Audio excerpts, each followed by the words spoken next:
एक कलाकार जब हम सबको हमेशा हमेशा के लिए छोड़ के चला जाता है तो एक बहुत बड़ा वैक्यूम, बहुत बड़ा गैप हमारे दिलों में बना के चला जाता है। और कोई भी इंसान एक्टर क्यों बनना चाहता है? क्या कारण है? ये फेम, ये पैसा, ये मनी, इसको अगर हम दूर रखें तो शायद सिर्फ इसलिए क्योंकि वो चाहता है कि उसके मरने के बाद उसके काम को लोग हमेशा हमेशा सराहें। कह सके कि एक इंसान था जिसने हम सबको हंसाया भी, रुलाया भी, गुदगुदाया भी। हमारे अंदर जितने भी इमोशन थे उन सबको बाहर निकाल के लाया। और किसी भी एक्टर की डेथ एक एक्टर से ज़्यादा शायद कोई नहीं समझ सकता, क्योंकि हम जानते हैं कि कितना मेहनत, कितनी मशक्क़त करनी पड़ती है एक छोटे से रोल के लिए, 1 सेकंड के, 2 सेकंड के रोल के लिए। आज हम सब उनको श्रद्धांजलि दे रहे हैं, कॉन्डोलेंस दे रहे हैं, कह रहे हैं कि we will be missing you a lot. But Irfan Khan जैसे एक्टर्स शायद दोबारा हम कभी ना देख पाए। और आज ये वीडियो बनाने का पर्पस बस एक छोटी सी श्रद्धांजलि आप सबको ये बताने के लिए कि वो कहाँ से आए थे और अब वो कहाँ हैं। ये 125 करोड़ और ये सिस्टम एक मदारी और एक जमूरे की तरह है, जिसके हाथ डमरू, बाजी उसकी। साहबजादे इरफान अली खान का जन्म 7 जनवरी 1967 में एक मुस्लिम पठान परिवार में हुआ। उनकी अम्मी टोक हकीम परिवार से थी और उनके पिता स्वर्गीय जगीरदार का टायर का बिजनेस हुआ करता था। लेकिन उनको शिकार का काफी शौक था और वो इरफान को हमेशा अपने साथ शिकार पर ले जाया करते थे।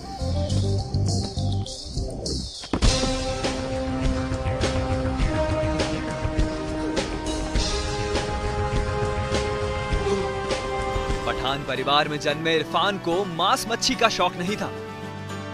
इसी के चलते उनके पिता उन्हें चिढ़ाया करते थे कि पठान के घर एक ब्राह्मण पैदा हो गया है। बचपन में उन्हें एक्टिंग में कोई रुचि नहीं थी और वो एक क्रिकेटर बनना चाहते थे। लेकिन फिल्मों का प्रभाव और एक्टिंग की कला ने उन्हें अपनी तरफ खींच लिया। हमसे ऐसी क्या गलती है? क्या गलती है ये तेरे हमसे हमारो खेल को मैदान छीन ले। और तेरे लोगों ने हमारे हाथ में पकड़ा दी। अब हम भाग रहे चंबल का भीड़ में। क्या बात को जवाब खो देगो। उन्होंने जयपुर में अपनी एक्टिंग की प्रतिभा को निखारने के लिए लोकल थिएटर्स में काम करना शुरू कर दिया था।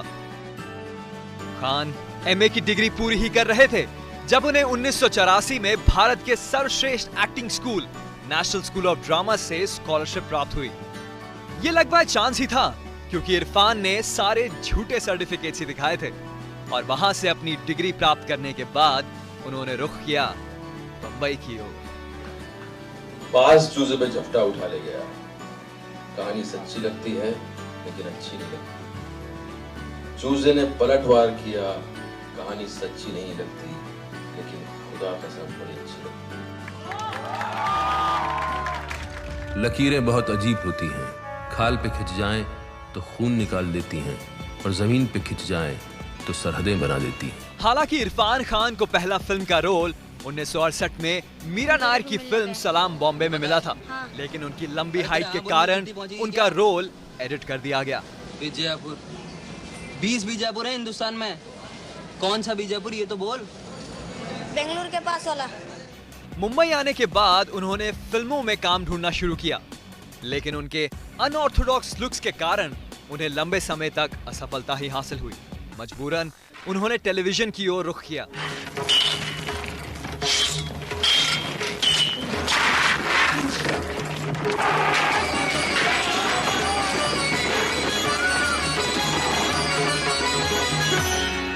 जहां उन्होंने चाणक्य, भारत एक खोज, सारा जहां हमारा, बनेगी अपनी बात, चंद्रकांता, श्रीकांत, अनुगूंज और स्पर्श जैसे सीरियल में अपने अभिनय का प्रदर्शन किया। मर्दों की इस दुनिया में बताओ ना, हमें भी तो जानकारी दो, कैसे यहाँ तक पहुंची हो तुम।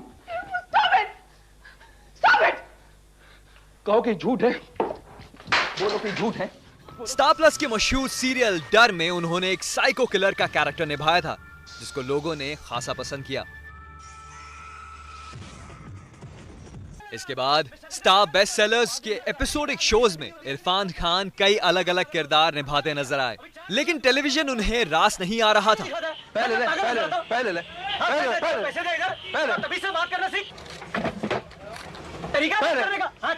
हालांकि 90 के दशक में उन्हें क्रिटिकली एक्लेम फिल्में जैसे एक डॉक्टर की मौत और सच लॉन्ग स्टोरी भी मिली, लेकिन उनका काम अनदेखा ही रहा।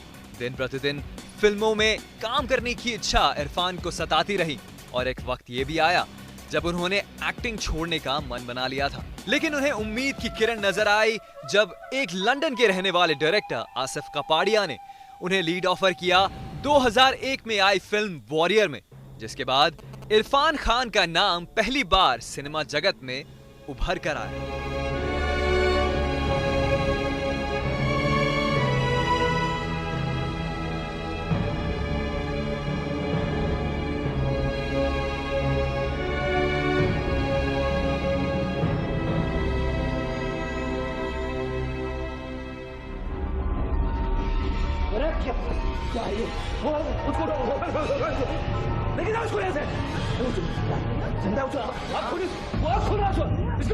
फिल्म मकबूल में अपने शानदार अभिनय के बाद इरफान खान की एक्टिंग की चर्चा पूरी बॉलीवुड में होने लगी। सन 2004 में आई फिल्म हासिल में इरफान के कैरेक्टर रणविजय सिंह को लोगों ने खासा पसंद किया और इस फिल्म के लिए उन्हें फिल्म फेयर बेस्ट विलन के अवार्ड से नवाजा गया।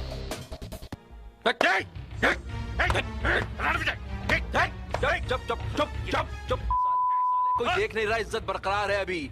कल सुबह तक अगर मेरी दुल्हन मुझको नहीं मिली ना, महामेले के अंदर बच जाएगा ये लाखों लोगों के सामने, लाखों लोगों के सामने। फिर ना इज्जत रहेगी ना सरकार रहेगी, फिर क्या करोगे? धंधा आपको चेंज करना पड़ जाएगा। हासिल के बाद फिल्म 2005 में आई फिल्म रोग में लीड एक्टर के तौर पर इरफान खान को क्रिटिक्स की ओर से हौसला अफजाई मिली और उन्होंने कहा कि इरफान की आंखें उनके डायलॉग से ज्यादा बोलती हैं। जिस रोज नया दिन निकलता है मैं वही पुराना हूँ, दुनिया वही पुरानी है, वैसे ही चली जा रही है। इसके बाद 2007 में आई फिल्म नेमसेक और film life in a metro में इरफान ने मोंटी नामक किरदार निभाया। फिल्म खूब चली और इनके चुलबुले अंदाज को लोगों ने बेहद पसंद किया। फिर 2009 में कबीर खान के निर्देशन में बनी फिल्म न्यूयॉर्क में इन्होंने एक FBI एजेंट रोशन का किरदार निभाया, जिसमें उनकी एक्टिंग को काफी सराहा गया। 2011 में फिल्म ये सारी जिंदगी और साल 2012 में इरफान के करियर की सबसे मशहूर फिल्म पान सिंह तोमर आई। ये एक बायोग्राफिक फिल्म थी जिसमें उन्होंने पान सिंह तोमर डकैत का अहम किरदार निभाया था। बीहड़ में बागी होते हैं, डकैत मिलते हैं पार्लियामेंट में। फिल्म के रिलीज के साथ ही एथलीट पान सिंह तोमर लोगों के दिलों में छा गए। ये फिल्म बॉक्स ऑफिस पर खूब चली और इरफान ने इस फिल्म के जरिए खूब सुर्खियां बटोरी। पान सिंह तोमर जो आपकी जिंदगी का एक बहुत ही खूबसूरत कैरेक्टर आपने पोर्ट्रे किया, is that somehow your way of giving a tribute to your my father? या I could relive my father through that film. And मेरा फादर के साथ बहुत जैसे उनकी डेथ के बाद कई सालों तक 10-12 साल तक, मतलब उनका जब भी ख्याल आता था तो कुछ अंदर हिल जाता था एकदम, क्योंकि लगता अरे नहीं है, अरे नहीं है। 2013 में लंच बॉक्स से एक बार फिर इरफान ने साबित कर दिया कि वो एक्टिंग के मामले में किसी से कम नहीं है। लंच बॉक्स ऑस्कर के लिए चुनी गई थी और इरफान खान की एक्टिंग स्किल्स की तारीफ कर क्रिटिक्स थक ही नहीं रहे थे। उसके बाद फिल्म साहिब बीवी और गैंगस्टर में भी इरफान का दबदबा दिखा। मैं इंद्रजीत सिंह, हमारी तो गाली पर भी ताली पड़ती है और हमें आज भी राजा भैया बुलाया जाता। 2014 में आई फिल्म पीकू से इरफान ने दीपिका और इंडस्ट्री के महानायक अमिताभ बच्चन के साथ काम किया। गुंडे और हैदर में इरफान ने अपने हर डायलॉग्स पर सीटियां और तालियां बटोरी। जमीन पे खिंच जाए। बल्ब सूरज की तरह दहकता था कोठरियों में, अंधेरे को तरस जाती थी आंखें, बदन पे जुएं रेंगती थी और अंदर अजगर। 2015 में ऐश्वर्या के साथ उन्होंने फिल्म जज्बा में काम किया। आराम से, हिल मत। क्या रे बेनी, तू तो सरकारी नौकरी की तरह हो गया, बड़ी मुश्किल से मिलता है। जिंदगी बार बार आपको ऐसे मोड़ पे लाके खड़ा करती है जहाँ तय करना मुश्किल हो जाता है कि जान बचाएं या ईमान। और फिर उसी साल डबल मर्डर केस आरुषि हत्याकांड पर आधारित फिल्म में अहम किरदार में नजर आए। कहानी सच्ची नहीं लगती, लेकिन खुदा कसम बहुत अच्छी लगती है। इरफान ने बढ़ते भ्रष्टाचार पर भी एक फिल्म बनाई।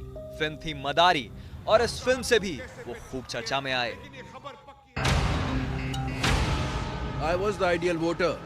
अपनी घर गृहस्थी आटे दाल में उलझा हुआ, जो सपना दिखाया देख लिया, जो टीवी ने बोला, जो अखबार ने बोला मान लिया, लेकिन तुम मेरी दुनिया मुझसे छीनोगे, मैं तुम्हारी दुनिया में And then Richard Parker, my fierce companion, the terrible one who kept me alive,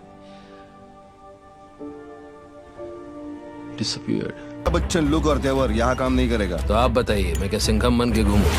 यहाँ सबका एक ही तकिया कलाम है, 1000 के नोट पे बापू को सलाम है। दरिया भी मैं, दरख्त भी मैं, जेहलम भी मैं, चनार भी मैं, दैर हूँ, हरम भी हूँ, शिया भी हूँ, सुन्नी भी हूँ, मैं हूँ पंडित, मैं था, मैं हूँ। बीहड़ में बागी होते हैं, डकैत मिलते हैं पार्लियामेंट में। मैं इंद्रजीत सिंह, हमारी तो गाली पर भी ताली पड़ती है, और हमें आज भी राजा भैया बुलाया जाता है। मैडम, वो तबीयत तो ठीक है तुम्हारी? yeah, absolutely fine. और इसने काट तो नहीं लिया? इसको इंजेक्शन भी लगे हुए नहीं साले को। अरे पागल तो नहीं हो गई, घिसक गई क्या? आपके लिए एक बड़ी खुशखबरी है। सुनाओ। या आपका नया चश्मा आ गया, रीडिंग ग्लासेस। ये खुशखबरी है बड़ी। पहनेंगे तो खुशी होगी ना। ये लो पहन लिया। खुशी तो नहीं हो रही? अभी तुम सोचो मैं जाके उसको बोलूं, क्यों भाई पहचाना? तो पहचान के मुकर जाएगा। हाल देखते ही हालत समझ जाएगा। ऐसे फटेहाल आदमी से जान पहचान निकल जाएगी, उसको शर्मिंदगी हो जाएगी। क्या सर, जाने दिया आपने?